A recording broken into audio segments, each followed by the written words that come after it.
Sí. Mateo 1. Mateo 1. Sí.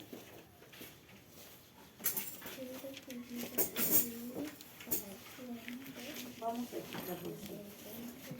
Libro de la genealogía de Jesucristo, hijo de David, hijo de Abraham. Abraham engendró a Isaac, e Isaac engendró a Jacob. Y Jacob engendró a Judas y a sus hermanos.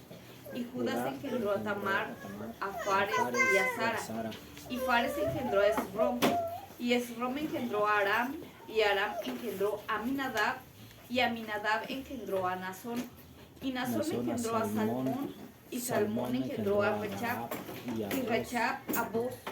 Y Boz engendró a Ruth. De Ruth a Obed. Y Obed engendró a Jesse. Jesse engendró a Isaí. Isaí engendró al rey David. Y el rey David engendró a Salomón, de quien fue mujer de Urías. Y Salomón engendró a Roboam. Roboam engendró a Abías. Y Abías engendró a Asa. Y Asa engendró a Josafat. Y Josafat engendró a Joram. Y Joram engendró a Osías. Y Osías engendró a Joatam. Y Joatán engendró a Achaz. Y Achaz engendró a Echesías. Y Echesías engendró a Manasés. Y Manasés engendró a Amón. Y Amón engendró a Josías. Y Josías engendró a Jeconías y sus hermanos en la transmigración de Babilonia. Y después de la transmigración de Babilonia, Jeconías engendró a Salatiel. Y Salatiel engendró a Zorobabel. Y Zorobabel engendró a Abiú. Y Abiú engendró a Eliasim. Y Eliasim engendró a Azor. Y Azor engendró a Sadoc. Y Sadoc engendró a Asim. Y Asim engendró a Eliud. Y Eliud engendró a Eleazar. Y Eleazar engendró a Matán. Y Matán engendró a Jacob. Y Jacob engendró a José, marido de María, del cual nació Jesús, el cual es llamado el Cristo. De manera que de todas las generaciones desde Abraham hasta David son 14 generaciones. Y desde David hasta la transmigración de Babilonia, 14 generaciones. Y desde la transmigración de Babilonia hasta Cristo, 14 generaciones. Y el nacimiento de Jesucristo fue así. Siendo María su madre desposada con José, antes de que se juntase, se halló haber concebido del Espíritu Santo. Y José su marido, como era justo, no quiso infamarla, quiso dejarla secretamente. Y pensando él en esto, he aquí el ángel del Señor le aparece en sueños, diciendo: José, hijo de David, no temas en recibir a María tu mujer, porque lo que en ella es engendrado del Espíritu Santo es. Y parirá su hijo, y llamará su nombre Jesús, porque él salvará a su pueblo de sus pecados. Todo esto aconteció para que se cumpliese lo que fue dicho por el Señor, por el profeta que dijo: He aquí, la Virgen concebirá y parirá un hijo, y llamará su nombre Emmanuel, que declarado es, con nosotros Dios. Y despertando José del sueño, hizo como el ángel del Señor le había mandado, y recibió a su mujer, y no la conoció hasta que parió a su hijo primogénito, y llamó su nombre Jesús. Amén, aleluya. Muy bien. Bienvenidos. Bienvenidos. Ok.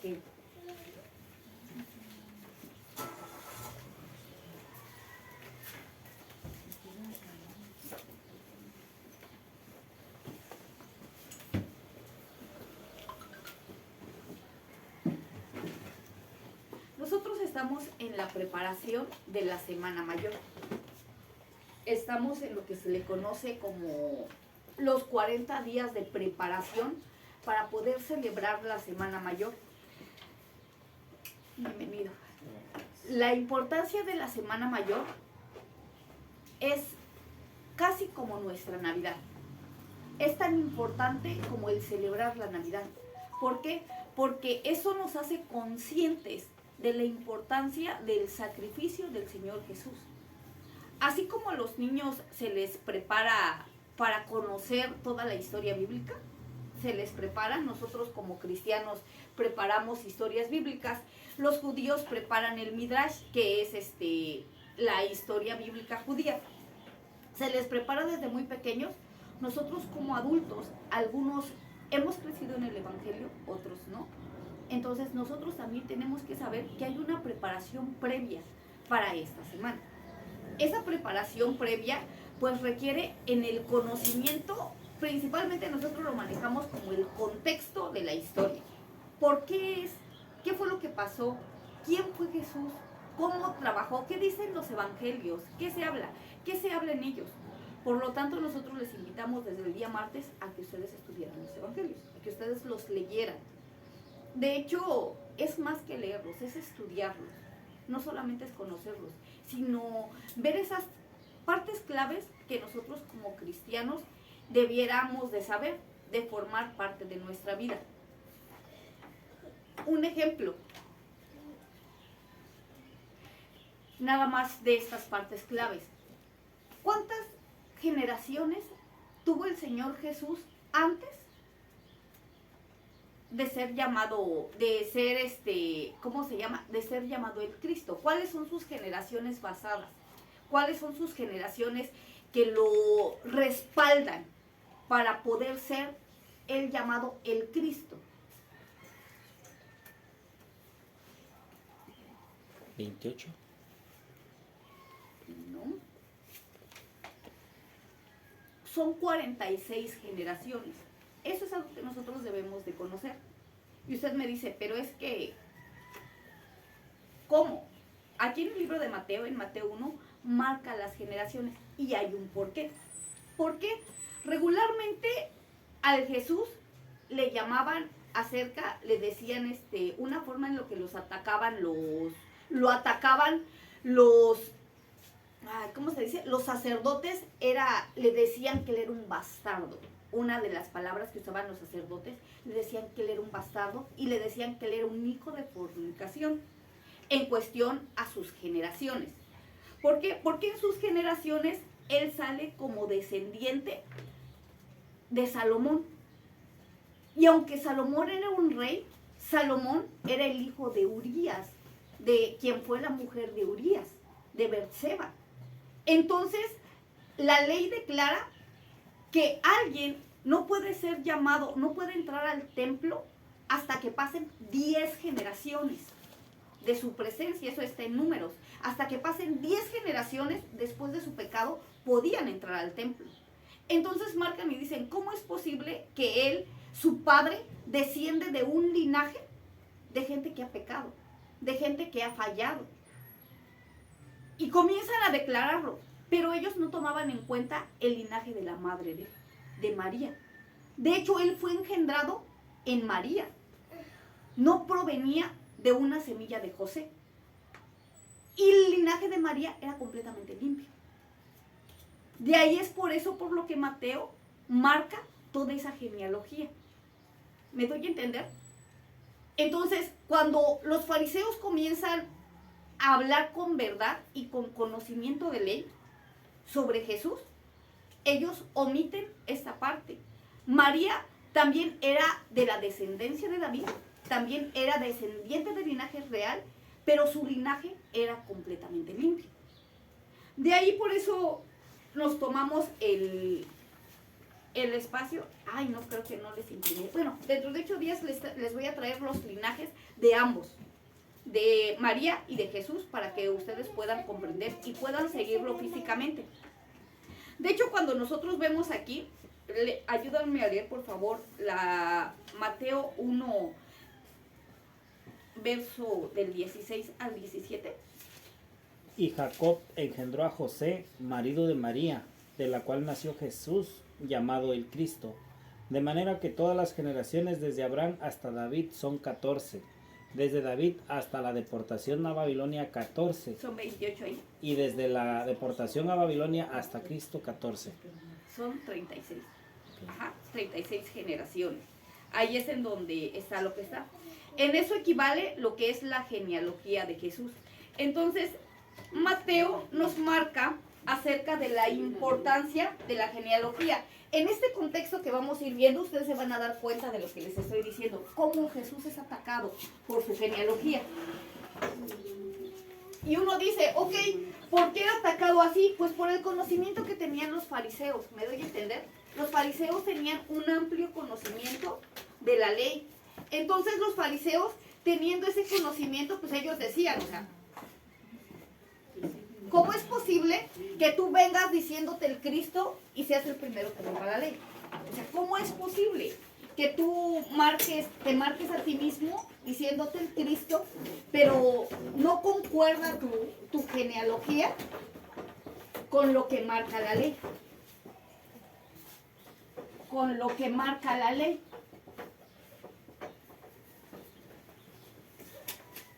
Okay. Muy bien. Nosotros aquí dentro de este primer punto, nosotros vemos algo muy importante, ¿sí? Dice,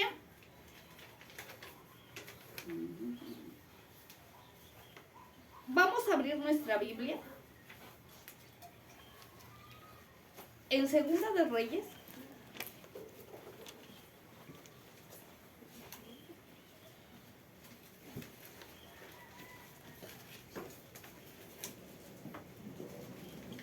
(24:14).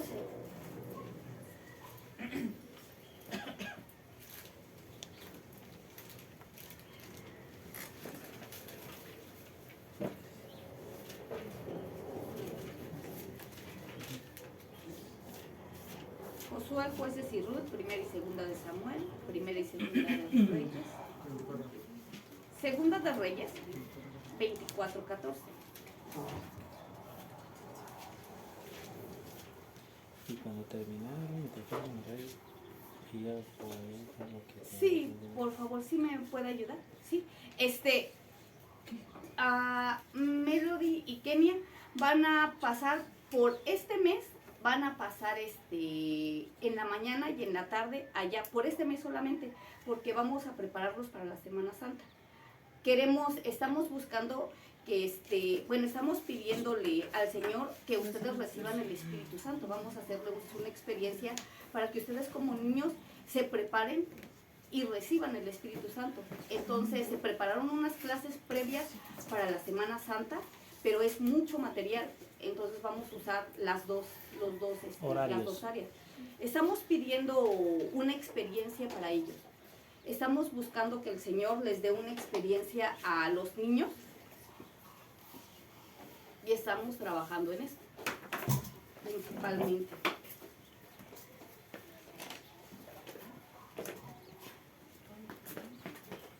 Sería bueno, hermanos, que ustedes revisaran los cuadernos de los niños, que les preguntaran, que vean lo que están haciendo, que vean el trabajo de ellos, que vean lo que están haciendo. Estamos interesados realmente, delante de Dios creemos que Dios tiene un plan para este lugar, pero ustedes son los cimientos, ellos son los frutos, entonces ellos están creciendo. ¿Me doy a entender? Ellos deben de ser preparados. Segunda de Reyes, 24, dijimos, ¿verdad? Sí.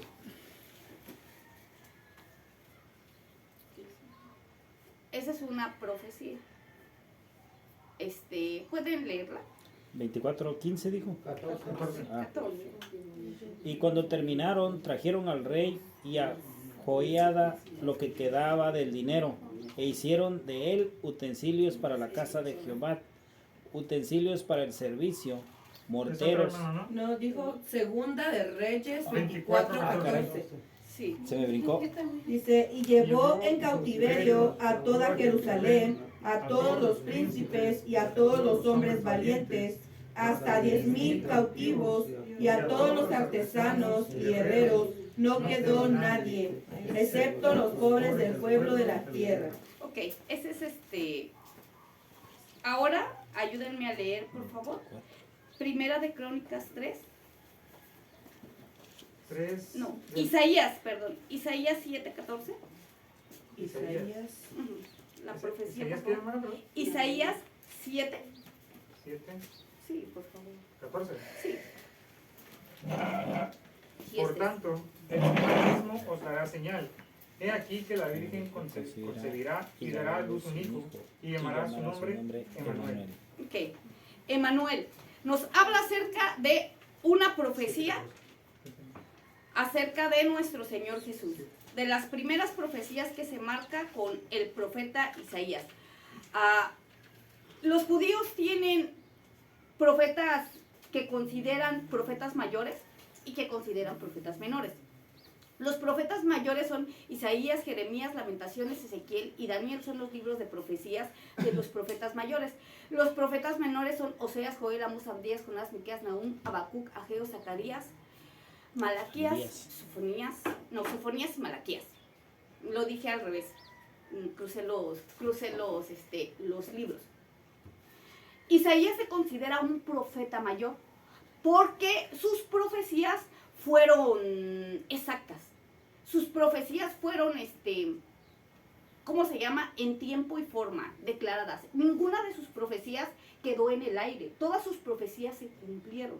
Entonces, la importancia de que un profeta fuera tomado como un profeta fuerte, siempre era en el respaldo de sus profecías, cuando sus profecías se iban cumpliendo.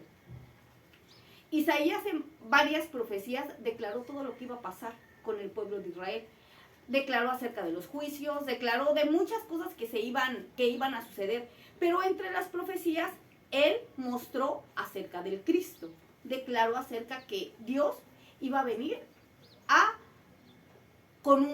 vivir en un cuerpo de hombre para poder traernos la salvación a nosotros, para poder salvarlos a ellos, a los judíos, para empezar, a los israelitas.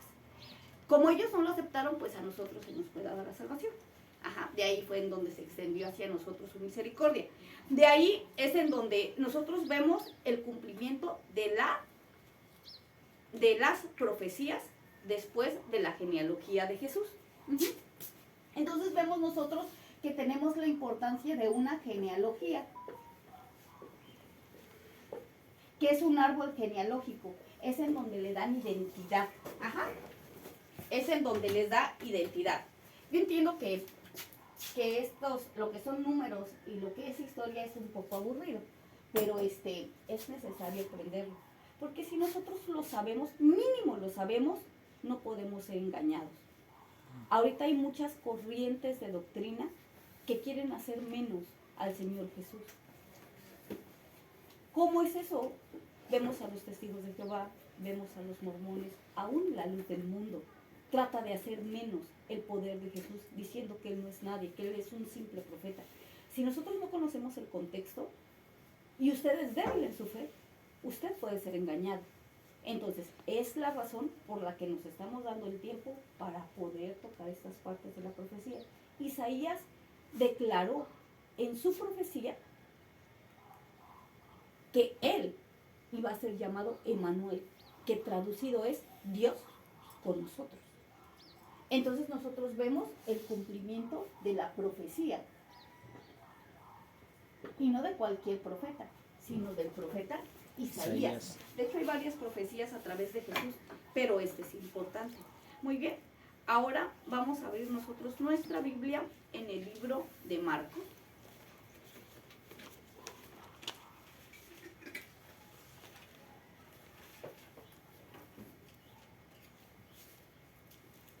Marcos 1. Vamos a leer. Dice: principio del Evangelio de Jesucristo, Hijo de Dios, como está escrito en Isaías el profeta: he aquí, yo envío a mi mensajero delante de tu faz, que apareje tu camino delante de ti. Voz del que clama en el desierto: aparejad el camino del Señor, enderezad sus veredas. Bautizaba Juan en el desierto y predicaba el bautismo del arrepentimiento para remisión de pecados. Y salía a él toda la provincia de Judea, y los de Jerusalén eran todos bautizados por él en el río del Jordán, confesando sus pecados. Y Juan andaba vestido de pelos de camello y con un cinto de cuero alrededor de sus lomos, y comía langostas y miel silvestre, y predicaba diciendo: viene tras de mí el que es más poderoso que yo, al cual no soy digno de desatar encorvado la correa de sus zapatos. Yo a la verdad os he bautizado con agua, mas él os bautizará con Espíritu Santo. Y aconteció en aquellos días que Jesús vino de Nazaret de Galilea y fue bautizado por Juan en el Jordán. Y luego subiendo del agua, vio abrirse los cielos y el Espíritu como paloma que descendía sobre él. Y hubo una voz en los cielos que decía: Tú eres mi Hijo amado, en ti tomo contentamiento. Y luego el Espíritu le impele al desierto, y estuvo allí en el desierto 40 días y era tentado de Satanás. Y estaban con él las fieras y los ángeles le servían. Mas después que Juan fue encarcelado, vino a Galilea predicando el evangelio del reino de Dios, diciendo: El tiempo es cumplido y el reino de Dios está cerca. Arrepentíos y creed al evangelio. Y pasando junto al mar de Galilea, vio a Simón y a Andrés su hermano, que echaban la red en la mar porque eran pescadores. Y les dijo Jesús: Venid en pos de mí y haré que seáis pescadores de hombre. Y luego dejadas sus redes le siguieron. Y pasando allí un poco más adelante, vio a Jacobo, hijo de Zebedeo, y a Juan su hermano, también ellos en el navío que aderezaban las redes.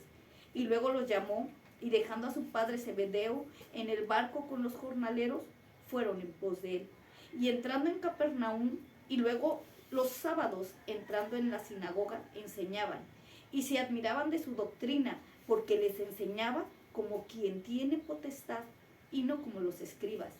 Y había en la sinagoga de ellos un hombre con un espíritu inmundo, el cual dio voces, diciendo: ¡Ah! ¿Qué tienes contra nosotros, Jesús Nazareno? ¿Has venido a destruirnos? Sé quién eres, el Santo de Dios. Y Jesús les riñó diciendo: Enmudece y sal de él. Y el espíritu inmundo, haciéndole pedazos y clamando a gran voz, salió de él. Y todos se maravillaron de tal manera que inquirían entre sí diciendo: ¿Qué es esto? ¿Qué nueva doctrina es esta? Que con potestad aún a los espíritus inmundos manda y le obedecen. Y vino su fama por toda la provincia alrededor de Galilea. Y luego saliendo de la sinagoga, vinieron a casa de Simón y de Andrés con Jacobo y Juan, y la suegra de Simón estaba acostada con calentura, y le hablaron luego de ella. Entonces llegando él, la tomó de su mano y la levantó, y luego le dejó y la calentura,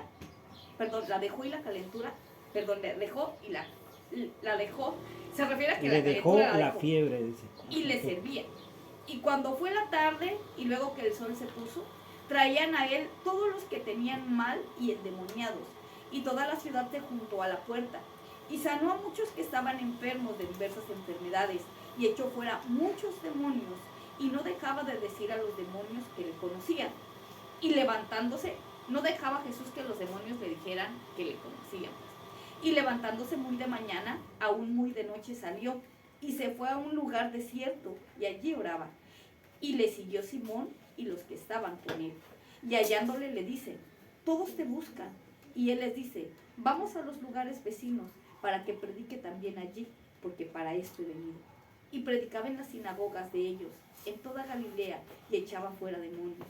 Y un leproso vino a él rogándole, e hincada la rodilla le dice: Si quieres, puedes limpiarme. Y Jesús, teniendo misericordia de él, extendió su mano y le tocó, y le dice: Quiero, sé limpio. Así que hubo él hablado, la lepra se fue de aquel y fue limpio. Entonces le apareció y despidióle, y luego, y dice: Mira, no digas a nadie nada, sino ve y muéstrate al sacerdote, y ofrece por tu limpieza lo que a Moisés mandó para testimonio a ellos. Mas él salido comenzó a publicarlo mucho y a divulgar el hecho de que a manera ya Jesús no había entrado manifiestamente en la ciudad, sino que estaba fuera en los lugares desiertos, y venían a él de todas partes. Ok, nosotros conocemos esto como la preparación para el inicio de su ministerio. Nosotros vemos que hay algo aquí que vemos, genealogía, profecía, y de eso nosotros vemos que él es bautizado, y después de ser bautizado, él ayuna 40 días, ¿verdad? Y en el ayuno tiene la tentación, que se le conoce como la tentación del desierto, así más o menos en genealogía, como la tentación del desierto. Ok, aún así, él regresa y empieza a escoger a los 12 discípulos. ¿sí? Empieza a escoger a sus seguidores. Vamos a poner aquí, inicia escogiendo los discípulos. Mateo menciona 4, Marcos menciona 6. Vemos que en esa etapa él inició el escoger a los discípulos. Ok, inicia escogiendo a los discípulos, pero vamos a dejarlo pendiente. Aquí vamos a dejarlo pendiente, ¿sí? Vamos a ver el ministerio. Aquí todavía inicia su ministerio mostrándole que él es enviado de Dios, pero no se muestra como el Cristo. Todavía no les enseña que él es el Cristo, solamente se muestra como alguien enviado por Dios. Tenía oculto que él era el Mesías que ellos estaban esperando, pero había una razón. ¿Cuándo es cuando se muestra que es el Cristo? Cuando resucita. No. En el ministerio también se muestra que es el Cristo. El ministerio de Jesús se parte en 2 áreas. En primera, cuando él es mostrado, cuando él inicia la preparación de su ministerio y cuando él empieza a escoger a quienes lo van a seguir. Y en la segunda, ya empieza a trabajar en todo su esplendor como Cristo. Por eso aquí nosotros vemos esta característica que no dejaba que los demonios que él sacaba dijeran, es el Cristo. Los callaba y les decía, los enmudecía, no digan quién soy, o sea, no digan quién soy, porque todavía no era el tiempo de ser revelado. Había una razón, porque si él se hubiera mostrado como el Cristo, él no hubiera podido entrar al corazón de los hombres, realmente. Al corazón, no hubiera sido aceptado. Desde un momento su vida hubiera sido frustrada. Dios tenía una razón para esto. ¿Ok? Entonces inicia su ministerio. Y lo acabamos de leer, ahí marca. Después de que inicia su ministerio, vemos nosotros a un personaje que también está en este tiempo. Vamos a Lucas. No se preocupen, ya casi acabamos. ¿Dónde, Lucas? Lucas 1.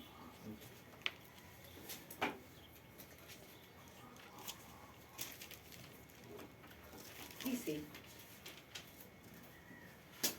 habiendo muchos tentado a poner en orden la historia de las cosas que entre nosotros han sido ciertísimas, como nos los enseñaron los que desde el principio lo vieron por sus ojos y fueron ministros de la palabra, me ha parecido también a mí, después de haber entendido todas las cosas desde el principio con diligencia, escribírtelas por orden, oh muy buen Teófilo, para que conozcas la verdad de las cosas en las cuales has sido enseñado. Hubo en los días de Herodes, rey de Judea, un sacerdote llamado Zacarías, de la suerte de Abdías, y su mujer, de las hijas de Aarón, llamada Elizabeth, y eran ambos justos delante de Dios, andando sin reprensión en todos los mandamientos y estatutos del Señor. Y no tenían hijos, porque Elizabeth era estéril, y ambos eran avanzados en días. Y aconteció que ejerciendo Zacarías el sacerdote delante de Dios, por el orden de su vez, conforme a la costumbre del sacerdocio, salió en suerte a poner el incienso, entrando en el templo del Señor. Y toda la multitud del pueblo estaba fuera orando a la hora del incienso. Y se le apareció el ángel del Señor puesto en pie a la derecha del altar del incienso. Y se turbó Zacarías viéndole y cayó en temor sobre él. ¿Recuerdan que si se les aparecía un ángel los mataba? Sí. Por eso Zacarías se le aparece. Él estaba llevando el incienso al lugar santo y al lugar santísimo. Y se le aparece un ángel. Pobre Zacarías siente que lo van a matar. O sea, me imagino que ha de haber dicho, ¡ay, estoy muerto!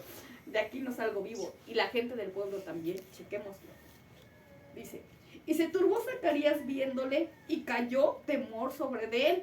Mas el ángel le dijo, Zacarías, no temas, no vengo a matarte, porque tu oración ha sido oída, y tu mujer Elizabeth te parirá un hijo, y llamarás su nombre Juan, y tendrás gozo y alegría, y muchos se gozarán de su nacimiento, porque será grande delante de Dios, y no beberá vino ni sidra, y será lleno del Espíritu Santo, aún desde el seno de su madre. Y a muchos de los hijos de Israel convertirá el Señor Dios de ellos, porque Él irá delante de él con el espíritu y virtud de Elías para convertir los corazones de los padres a los hijos y los rebeldes a la prudencia de los justos, para aparejar al Señor un pueblo apercibido. Y dijo Zacarías al ángel: ¿en qué conocer esto? Porque yo soy viejo y mi mujer avanzada en días. Y respondiendo el ángel le dijo: yo soy Gabriel, que estoy delante de Dios y soy enviado a hablarte y a darte estas buenas nuevas. Y he aquí estarás mudo y no podrás hablar hasta el día que esto sea hecho, por cuanto no creíste a mis palabras, las cuales se cumplirán en su tiempo. Y el pueblo estaba esperando a Zacarías y se maravillaban de él que se detuviese en el templo. Y saliendo no les podía hablar y entendieron que había visto visión en el templo. Y él les hablaba por señas y quedó mudo. Y fue que cumplidos los días de su oficio, se vino a su casa. Y después de aquellos días concibió a su mujer Elizabeth y se encubrió por 5 meses diciendo: porque el Señor me ha hecho así en los días en que me miró para quitar mi afrenta entre los hombres. Y al 6º mes, el ángel Gabriel fue enviado de Dios a una ciudad de Galilea llamada Nazaret, a una virgen desposada con un varón que se llamaba José, de la casa de David. Y el nombre de la virgen era María. Y entrando el ángel a donde estaba, dijo: salve, muy favorecida, que el Señor es contigo, bendita tú entre las mujeres. Mas ella, cuando le vio, se turbó de sus palabras y pensaba: ¿qué saludo es este? Entonces el ángel le dijo: María, no temas, porque has hallado gracia cerca de Dios. Y aquí concebirás y en tu seno parirás un hijo y llamarás su nombre Jesús. Este será grande y será llamado Hijo del Altísimo, y le dará el Señor Dios el trono de David su padre, y reinará en la casa de Jacob por siempre, y de su reino no habrá fin. Entonces María dijo al ángel: ¿cómo será esto? Porque no conozco varón. Y respondiendo el ángel le dijo: el Espíritu Santo vendrá sobre de ti, y la virtud del Altísimo te hará sombra, por lo cual también lo santo que nacerá será llamado Hijo de Dios. Y he aquí Elizabeth, tu parienta, también ella ha concebido hijo en su vejez, y este es el 6º mes a ella, que es llamada la estéril, porque ninguna cosa es imposible para Dios. Entonces María dijo: he aquí la sierva del Señor, hágase a mí conforme a tu palabra. Y el ángel partió de ella. En aquellos días, levantándose María, fue a la montaña con prisa a una ciudad de Judá, y entró en casa de Zacarías y saludó a Elizabeth. Y aconteció que como Elizabeth la salutación de María, la criatura salió en su vientre, y Elizabeth fue llena del Espíritu Santo. De hecho, ahí Juan fue lleno del Espíritu Santo para iniciar su ministerio. Y exclamó a gran voz y dijo: bendita tú entre las mujeres, y bendito el fruto de tu vientre. Y donde esto, a mí que la madre de mi Señor venga a mí, porque he aquí, como llegó la voz de tu salutación a mis oídos, la criatura saltó de alegría en mi vientre. Y bienaventurada la que creyó, porque se cumplirán las cosas que le fueron dichas de parte del Señor.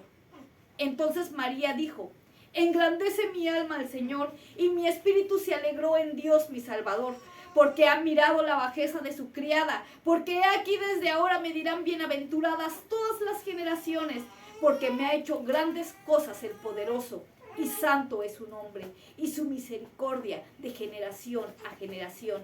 Y los que le temen hizo valentía con su brazo, esparció los soberbios del pensamiento de su corazón, quitó a los poderosos de los tronos y levantó a los humildes, y a los hambrientos hinchió de bienes, y a los ricos envió vacíos. Recibió a Israel su siervo, acordándose de la misericordia, como habló a nuestros padres, a Abraham y a su simiente para siempre. Y se quedó María con ella como 3 meses. Después se volvió a su casa. Y a Elizabeth se le cumplió el tiempo de parir, y parió un hijo. Y oyeron los vecinos y los parientes que Dios había hecho con ella grande misericordia, y se alegraron con ella. Y aconteció que al 8º día vinieron para circuncidar al niño, y se le llamaba del nombre de su padre, Zacarías. Y respondiendo su madre dijo: no, sino Juan será llamado. Y le dijeron: ¿por qué? Nadie hay en tu parentela que se llame con este nombre. y hablaron por señas a su padre cómo le quería llamar. Y mandando él una tablilla, escribió diciendo: Juan es su nombre. Y todos se maravillaron. Y luego fue abierta su boca y su lengua, y habló diciendo a Dios. Y fue un temor sobre todos los vecinos de ellos, y en todas las montañas de Judea fueron divulgadas todas estas cosas. Y todos los que oían las conservaban en su corazón diciendo: ¿quién será este niño? Y la mano del Señor estaba con él. Y Zacarías su padre fue lleno del Espíritu Santo y profetizó diciendo: bendito el Señor Dios de Israel, que ha visitado y hecho redención a su pueblo, y nos alzó un cuerno de salvación en la casa de David su siervo, como habló por la boca de sus santos profetas, que fueron desde el principio. Salvación de nuestros enemigos y de mano de todos los que nos aborrecieron, para hacer misericordia con nuestros padres y acordarse de su santo pacto, del juramento que juró Abraham, nuestro padre, que nos había de dar, que sin temor, librados de nuestros enemigos, te servíamos, y en santidad y en justicia delante de él todos los días nuestros. Y tú, niño profeta del Altísimo, serás llamado, porque irás ante la faz del Señor para aparejar sus caminos, dando conocimiento de salud a su pueblo para remisión de sus pecados, por las entrañas de misericordia de nuestro Dios, con que nos visitó de lo alto el oriente, para dar luz a los que habitan en tinieblas y en sombra de muerte, para encaminar nuestros pies por camino de paz. Y el niño crecía y se fortalecía en espíritu, y estuvo en el desierto hasta el día en que se mostró a Israel. Vemos a Juan el profeta, Juan el Bautista. También era profeta, pero Juan el Bautista. Sorprendentemente, aquí se cumplen más profecías de las que nosotros podemos ver a simple vista. Se cumple cuando el Señor Espíritu Santo, nuestro Señor Espíritu Santo, engendra a Jesús. Sorprendentemente sucede un milagro que está más allá de la vista. El templo de Israel, donde estaban los padres de Juan el Bautista sirviendo, el templo de Israel, vamos a ponerlo aquí, vamos a dibujarlo aquí.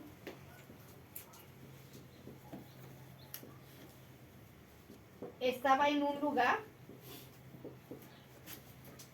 cerca de unas montañas, en donde había unas cuevas. Esa zona la había comprado Jacob. Jacob había pedido que él fuera enterrado ahí con su esposa. Cuando José fue a Egipto, les dice: cuando Dios cumpla su promesa y los saque de Egipto, llevan mis huesos para que los entierren en estas cuevas. Y sorprendentemente en estas cuevas todos los héroes de la fe conocidos fueron enterrados. Todos los que murieron esperando la promesa del Salvador. Cuando Jesús, María, llega a ver a su prima y lleva a Jesús, Dios les estaba llevando el cumplimiento de la promesa a todos los muertos.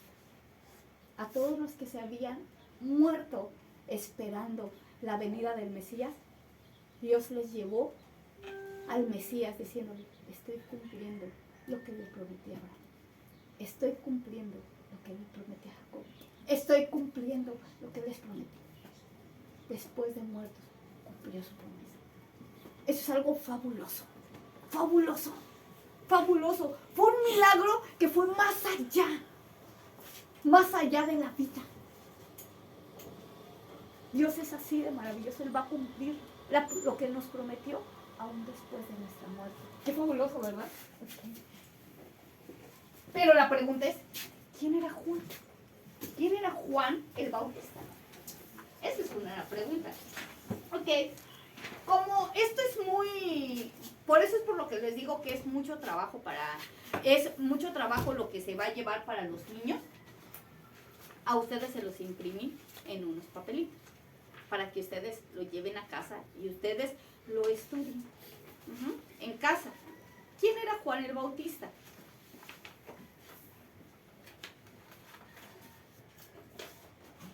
Que preparó el camino. Características de Juan el Bautista. Ahorita les doy los chicos. Permítanme. Ay, gracias. En caso de que ustedes no alcancen este papelito, ahorita se lo... Gracias. En caso de que ustedes no alcancen papelito, ahorita les imprimimos más, ¿sí? Dice, 7 cosas que debes saber sobre Juan el Bautista. Número 1. La fiesta de su nacimiento se celebra 6 meses antes de la de Jesús. Es el único santo al que se celebra el día de su nacimiento según una antigua costumbre. Nació 6 meses antes que Cristo. Tiene relación de parentesco con Jesús. En el Evangelio de San Lucas 1:36, a Isabel se le describe como pariente de María, lo que significa que probablemente tenían una relación de sangre. Su ministerio inicia poco antes al de Jesús. San Lucas da de hecho una fecha precisa, en el año 15 del imperio de Tiberio César. 4. Fue precursor y anunció al Mesías. Su misión fue preparar el camino para la llegada de Cristo, haciendo un llamado al arrepentimiento y a la conversión. 5. Su arresto afectó a Jesús. Después de ser detenido por Herodes Antipas, Jesús tuvo que dejar su ministerio en Galilea para ir. 6. Enseñó sobre moral en el trabajo. Fue interrogado tanto por recaudadores como por soldados sobre lo que debían de hacer para agradar a Dios y les pide que trabajen de manera justa. 7. Era bastante famoso. El movimiento que inició tuvo seguidores en tierras lejanas e incluso algunos futuros apóstoles de Jesús lo seguían primero a él. Existe información sobre su vida en otros textos, además del Evangelio. Juan el Bautista es importante porque él se le conoce como el profeta. En la Biblia se conoce como el profeta. ¿Quién abrió camino para Dios? Jesús. O quien abrió camino para Jesús. El precursor antes de Jesús. Eso ustedes quédense, ¿ok? Y por último vamos a abrir nuestra Biblia en Juan. Juan 1. Juan 1. Está haciendo frío, ¿verdad? Yo puedo hasta acá. Bueno. Juan también está bastante largo. Vamos a leerlo así. 10 versículos los leo yo, 10 versículos los leen ustedes. Juan 1. Juan 1. Ok. Dice, en el principio era el verbo, y el verbo era con Dios, y el verbo era Dios. Este era en el principio con Dios, todas las cosas por él fueron hechas, y sin él nada de lo que es hecho fue hecho. En él estaba la vida, y la vida era la luz de los hombres. Y la luz en las tinieblas resplandecen, mas las tinieblas no la comprendieron. Fue un hombre enviado de Dios, el cual se llamaba Juan. Este vino por testimonio para que diese testimonio de la luz, para que todos creyesen por él. No era él la luz, sino para que diese testimonio de la luz. Aquel era la luz verdadera, que alumbraba a todo hombre que viene a este mundo. ¿Ustedes? En el mundo estaba, y el mundo por él fue hecho, pero el mundo no le conoció. A lo suyo vino, y los suyos no le recibieron. Mas a todos los que recibieron, a los que creen en su nombre, les dio potestad de ser hechos hijos de Dios, los cuales no son engendrados de sangre, ni de voluntad de carne, ni de voluntad de varón, sino de Dios. Y aquel verbo fue hecho carne y habitó entre nosotros, y vimos su gloria como la gloria del unigénito del Padre, lleno de gracia y de verdad. Juan dio testimonio de él y clamó diciendo, este es de quien yo decía, el que viene después de mí es antes de mí, porque era primero que yo. porque de su plenitud tomamos todos, y gracia sobre gracia. Pues la ley por medio de Moisés fue dada, pero la gracia y la verdad vinieron por medio de Jesucristo. A Dios nadie le vio jamás, el unigénito Hijo, que es en el seno del Padre, Él le ha dado a conocer. Entonces el testimonio de Juan, cuando los judíos enviaron a Jerusalén sacerdotes y levitas para que le preguntasen, ¿tú quién eres? Confesó Y no negó, sino confesó, yo soy el Cristo. No soy el. yo no soy el Perdón. Ajá. Yo Y le no soy preguntaron, el Cristo. ¿qué pues eres tú, Elías? Dijo, no soy. ¿Eres tú el profeta? Y respondió, no. Dijéronle, pues ¿quién eres? ¿Para qué? Para que demos respuestas a los que nos enviaron. ¿Qué dices de ti mismo? Y él dijo, yo soy la voz del que clama en el desierto. Enderezad el camino del Señor, como dijo Isaías profeta. Y los que habían sido enviados eran de los fariseos.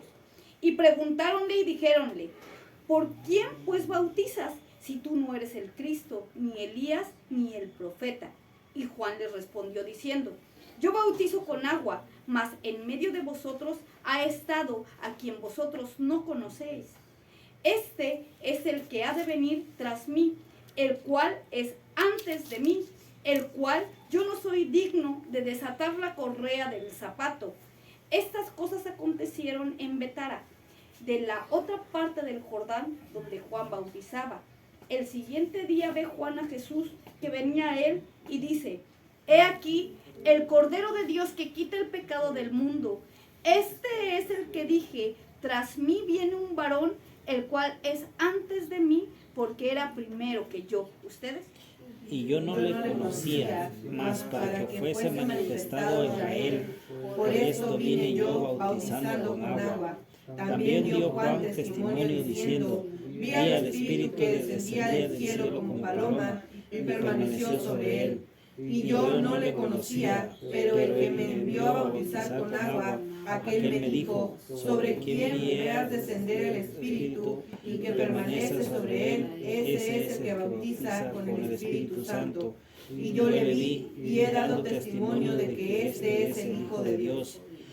El siguiente día otra vez estaba Juan y dos de sus discípulos, y mirando a Jesús que andaba por ahí, dijo, he aquí el Cordero de Dios. Le oyeron hablar los dos discípulos y siguieron a Jesús. Y volviéndose Jesús y viendo que le seguían, les dijo, ¿qué buscáis? Ellos le dijeron, Rabí, que traducido es maestro, ¿dónde moras? Y les dijo, venid y ved. Fueron y vieron dónde moraba, y se quedaron con él aquel día, porque era como la hora 10:00. Andrés, hermano de Simón Pedro, era uno de los dos que habían oído a Juan y habían seguido a Jesús. Este halló primero a su hermano Simón y díjole, hemos hallado al Mesías, que declarado es el Cristo. Y le trajo a Jesús, y mirándole Jesús dijo, tú eres Simón, hijo de Jonás, tú serás llamado Cepas, que quiere decir piedra. El siguiente día quiso Jesús ir a Galilea y halla a Felipe, al cual dijo, sígueme. Y era Felipe de Betsaida, la ciudad de Andrés y de Pedro. Y Felipe halló a Natanael y dícele, hemos hallado a aquel de quien escribió Moisés en la ley y los profetas, a Jesús, el hijo de José de Nazaret. Y díjole Natanael, ¿de Nazaret? ¿Puede haber algo bueno? Y dícele Felipe, ven y ve. Y Jesús vio venir así a Natanael y dijo de él, he aquí un verdadero israelita, en el cual no hay engaño. Dícele Natanael, ¿de dónde me conoces? Respondió Jesús y díjole, antes que Felipe te llamara, cuando estabas debajo de la higuera te vi. Y respondió Natanael y díjole, Rabí, tú eres el Hijo de Dios, tú eres el Rey de Israel. Y respondiéndole Jesús y díjole, porque te vi debajo de la higuera, ¿crees? Cosas mayores que estas verás. Y dícele, de cierto os digo, que de aquí en adelante veréis el cielo abierto y los ángeles de Dios que suben y descienden sobre el Hijo del Hombre. Amén. Marca qué calidad de discípulos él buscaba. marca también algo que es muy importantísimo. Nuevamente parte de la historia de Juan. Una de las cosas que nosotros vemos en los profetas de Dios es que ellos, antes de verse a sí mismos, siempre muestran a Dios. Siempre muestran a Dios. Juan era tan pobre para mostrar la gloria de Dios en su vida física, era tan pobre que sus vestiduras ni siquiera eran de tela. Él vestía de pieles. Y dicen que era tan delgado, que él no comía comida normal. Él comía de la comida que encontraba en el campo. Dice que las cigarras, que las cosas que encontraba en el campo, esa era su comida. Esas eran sus comidas. Nosotros vemos la actitud sorprendente de Juan. Cuando Juan llega, el hecho de negarse a sí mismo, aparte de ser profeta, aparte de ser escogido por Dios desde su vientre, aparte de que Dios estaba con él, el hecho de negarse a sí mismo le da un poder sobrenatural. Tenía la capacidad de pararse frente a los reyes de Israel, que eran en ese tiempo los mayores, porque los escribas y los fariseos eran considerados los reyes, eran considerados aún más fuertes que los mismos gobernadores. Y él les hablaba de una manera que los hacía temblar. Y uno dice, ¿cómo alguien que no tiene una vestidura sacerdotal, cómo alguien que no está arreglado, que no está perfumado, que no está vestido como un representante de la nación, pueda sentar a la gente solamente con el poder de sus palabras? Sí sabían que era un hijo de un profeta, pero no llevaba riquezas. No marca que llevara un conocimiento o una preparación como ellos, porque ellos, todos los sacerdotes y los sumos sacerdotes, eran preparados desde su infancia en conocimiento de la ley, en conocimiento de lenguas, en conocimiento de historia, en conocimiento de Biblia. Pero este hombre, que parecía que no tenía ningún tipo de riqueza humana, tenía el poder del Espíritu Santo. Tan fuerte que él dice que en el momento en que se acercaba el sumo sacerdote, que se acercaban los escribas y que se acercaban los reyes con sus vestiduras tan grandes, ¿qué les decía? ¡Víboras! ¡Generación de víboras! ¿Y quién les ha enseñado a escapar del infierno? O sea, ni siquiera era delicado, como les decía. Él les hablaba directamente, él era cruel con sus palabras, por la autoridad que él tenía. Es la razón por la que Herodes le cortó la cabeza, porque él no tuvo miedo en decirle, tú eres pecador. Él no tuvo miedo en pararse frente a Herodes y decirle, tú serás muy rey, pero lo que estás haciendo está mal delante de Dios. Tú serás el rey de los judíos, y los judíos serán muy ricos y tú tendrás muy grande tu palacio, pero tú estás en pecado y por lo que estás haciendo mal, no eres agradable delante de Dios, aunque seas el rey del pueblo de Dios. Entonces le manda a cortar la cabeza a Juan, pero nosotros vemos la autoridad que él tenía. Esa autoridad Dios se la había dado porque él era el que iba a llegar a romper los corazones de los judíos para que la palabra del Cristo pudiera entrar. Qué sorprendente. O sea, tenía que tener la fuerza para poder romper la voluntad de los judíos. Era tan dura la situación, era tan difícil, que él tenía que tener el carácter. Y eso es algo muy, muy fuerte. Una última cosa que nosotros aprendemos en esto es una pregunta. ¿Alguien de aquí se sabe el nombre de los 12 discípulos que me los pueda decir de memoria? Para que veamos nosotros la importancia de lo que estamos haciendo ahorita. No es para señalar algo. ¿Me pueden ayudar a pasar? Esos son los 12 discípulos que nosotros tenemos que tener como referencia. ¿Ok?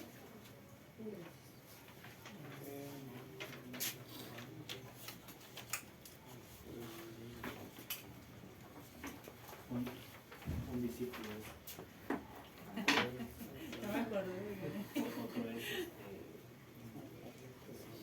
necesario conocer esto? Porque es historia de Biblia. Es Biblia. Nosotros tenemos que conocerla. Tenemos que conocerla. Ajá. Pero conocerla de verdad, no decir que la conocemos y no conocemos. Más que uno que otro estudio de la hermana aquí. Conocerla de verdad. Pero sin el san, ¿verdad? Merecen su santo. Merecen su palabra santo. Merecen. Eran santos. De hecho, eran unos hombres santos. Se supone que nosotros deberíamos de ser santos también. Esa es nuestra meta. Ser santos.